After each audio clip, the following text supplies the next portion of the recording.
This is a Rocketeer DVD. I got this a long time ago from a friend's house when we were doing White Elephant Exchange.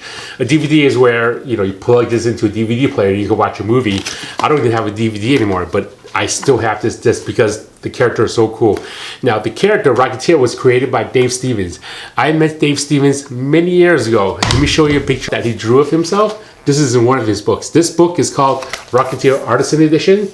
This book has scans of his work before it's printed. Kind of like scans of the original art where you see the blue lines and then whiteouts and mistakes and then marks and markups and everything. So I thought this was a nice book to show you guys. But if you want me to do a review of this, even though this book's been out for many years already, if you want me to do a review, comment down below and let me know, and maybe in the future I'll do a review and show you what I think of the original art, because he's what a very, very good inking artist, textures and everything there. Okay, which segues away to today's video. Okay, so for those of you who are on my channel, you don't know who I am. My name is Walden Wong. I'm a comic book artist from Marvel and DC Comics. You can check out my work at my website. It's waldenwongart.com, and also check out my Patreon. It's patreon.com/waldenwongart. In today's video, I'm going to show you how I draw the Rocketeer, from layouts to penciling to finishes to inks. You're going to watch me work on this, and this is going to be a good, hopefully educational video for you, because as I draw this, I'm also throwing down tips and techniques of what I'm doing. So without further ado, here we go.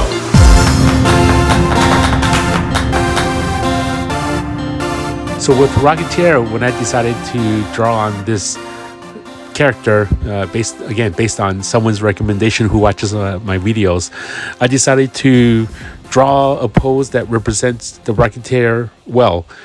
He wears a rocket pack on his backpack that he's carrying with shoulder straps, and to activate the rockets, he has a little switch on the palm of his right hand that has a button. So he presses it, and that's what activates that rocket ship where he can fly around.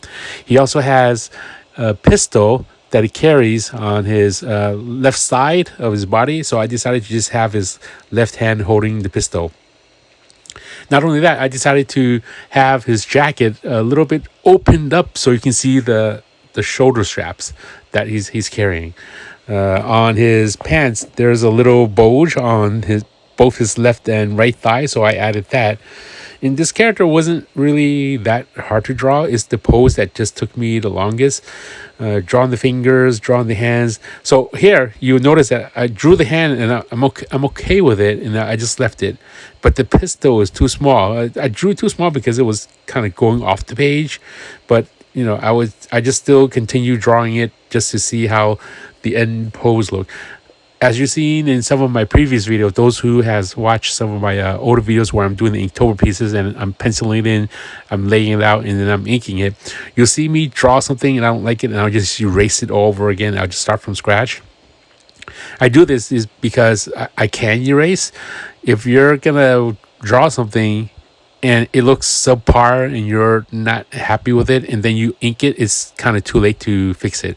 I rather erase a whole area, or erase the whole face, or erase the whole hand and draw it correctly before I ink it. That way when it's done, the piece is nicely inked and complete. So you won't look at it in the future online or somewhere and then think that doesn't look right, and you'll always remember that part that just doesn't look right. So on his right hand, you'll see there's a button on his thumb where he can press it, and that triggers the rocket ship on the back. So with the Rocketeer, all I'm doing is inking a lot of the shadows and folds. Actually, I'm not inking, I'm just penciling it in now.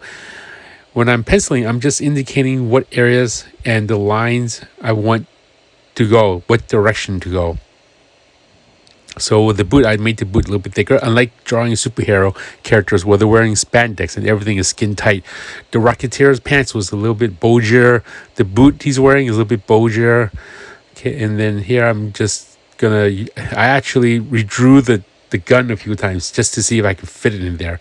But I didn't want to erase the arm because it was a lot of work. But then just redrawing it, I shrank the hand a little bit. I wasn't happy with how that arm looked, so I just decided to erase the whole arm and redraw the arm according to size, a little bit lower, and then it fits the page. So I will look at reference just to see how his pistol look. Go online, just Google up Rocketeer pistol, and then you'll see details of that. And as an artist, every so often you will want to reference stuff to make things as accurate as you can. Once in a while, if you draw something and you're used to it and you know how a character looks, for example, like Spider-Man, I've drawn and inked Spider-Man so many times that I know how the costume looks. I don't really need reference. Or Superman, I don't really need reference. Some characters that if you do it over and over again, you just kind of know how the costume looks.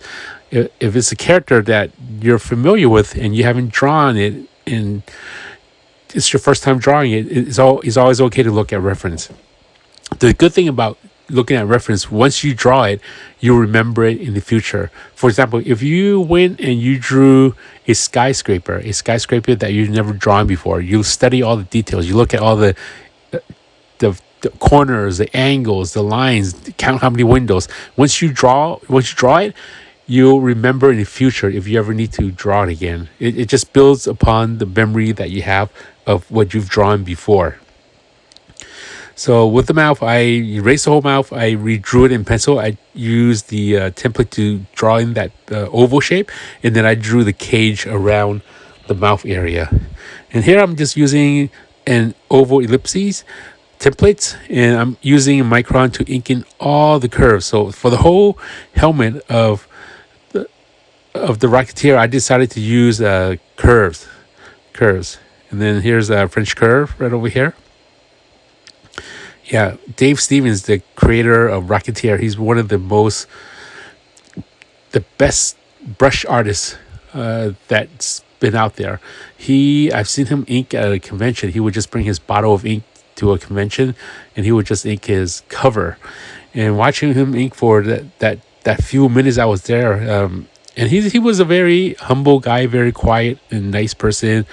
I remember asking him, do you have any photocopies of your work? He just didn't have any photocopies at the time. But if he did, he would have gave me photocopies for me to practice on. Another thing is he just didn't have his pencils done fully. So that's one thing that was interesting to me, where he would just pencil something and he would ink something along the way and go back and pencil. And he did show me a few of his artwork when I saw him, a few of the cover pieces that he was working on. It was really partially penciled and partially inked. You would see one figure, the head, just the whole head, all completely inked, and there's no body there. And then right next to it, there was another figure which had the torso, and it did not have the legs or the hands. And it would just take him a little bit of time. When I saw the book, then I saw, the published book of that cover that he worked on a few months later. Then I realized, that is pretty detailed stuff. So he's a really good artist. I wish I had spent more time with him back then, or that was the only time I got to see him. So I'm very lucky to have met him. A very nice guy, very, very humble guy. Okay, so back to Rocketeer. On the front, I'm adding texture details. So the folds of the fabric, I will add bumps and bloops on the outside. So when you're inking, don't just ink a straight arm, especially if they're wearing fabric. Have some bumps and curves and some angles going inside. Also draw folds. Anytime you're drawing clothing, as many folds as you can draw, the more realistic it looks. Also think about where those fabric is tucking. For example, if the body's twisting this way, if the arm is twisting that way, underneath the arm, make sure those folds are following the right direction. So I'm doing a lot of general area where I'm having the folds going in the correct direction.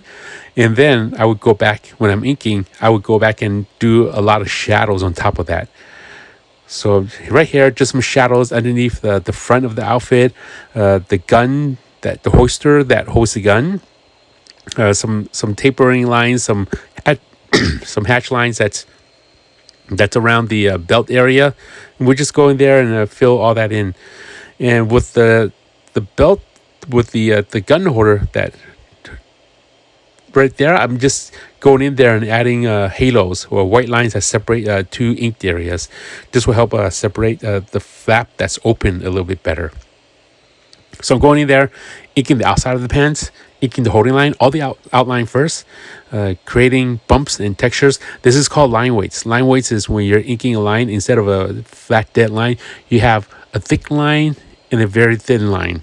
So you can vary the line weights And when you vary line weights with comic book art or with any art, even if you're doing watercolor painting or acrylics, the more you can vary your line weights, the more realistic your art will look. The more you can make a 2D drawing look 3D. Okay, adding in shadows. And this is the part where I'm also drawing with ink. So I'm following some of my own pencils and I'm going in there and I'm drawing with ink. I'm just concentrating on all the fabric. The clothing fabric, the pants fabric, some of the fabric in front, some hatch lines, some shadow.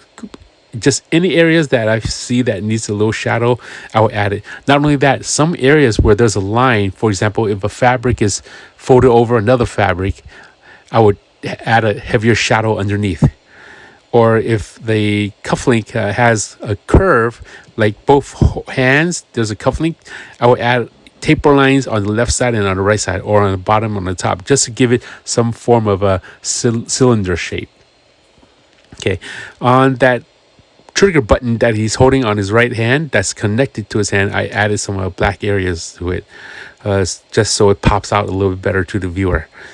Okay, and here I'm just adding shadows to certain areas, some hatch lines, and then I'm doing this all freehand.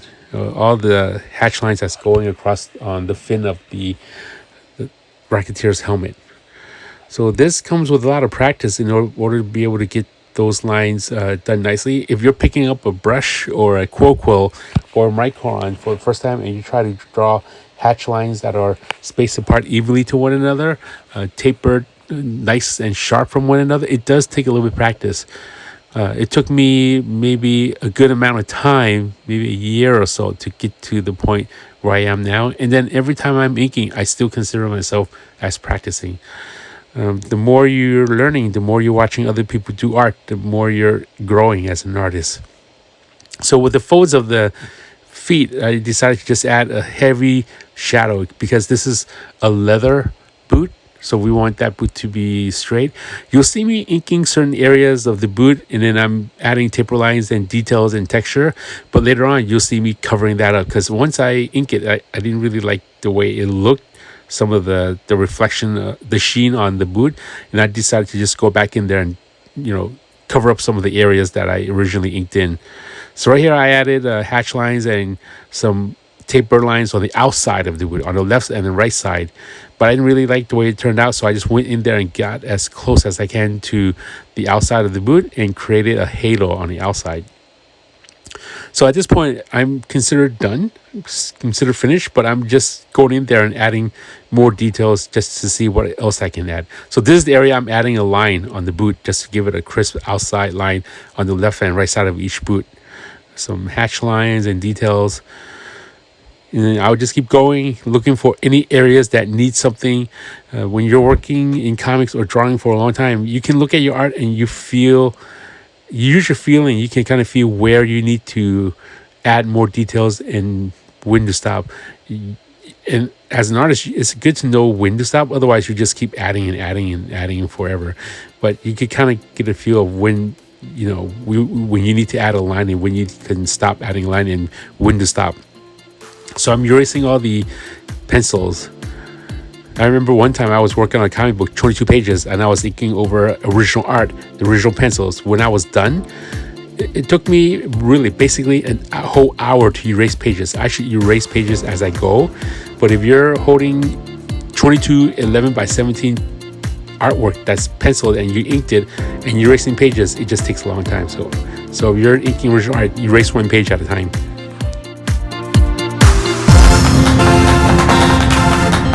So there you have it. That's me drawing this Rocketeer piece for Inktober. So I hope you enjoyed this video. Please like, share, subscribe, hit that notification button so anytime I upload a new video, you'll be one of the first to see it. So hope you enjoy watching me work on this. If you want me to do a review of this book, please comment down below and let me know. I'll make a video if there's enough interest. And for those of you who've seen this movie, let me know what you think of this movie. Comment down below. So until next time, take care, Inktober, keep on drawing. Hope this video inspires you. Take care, bye-bye.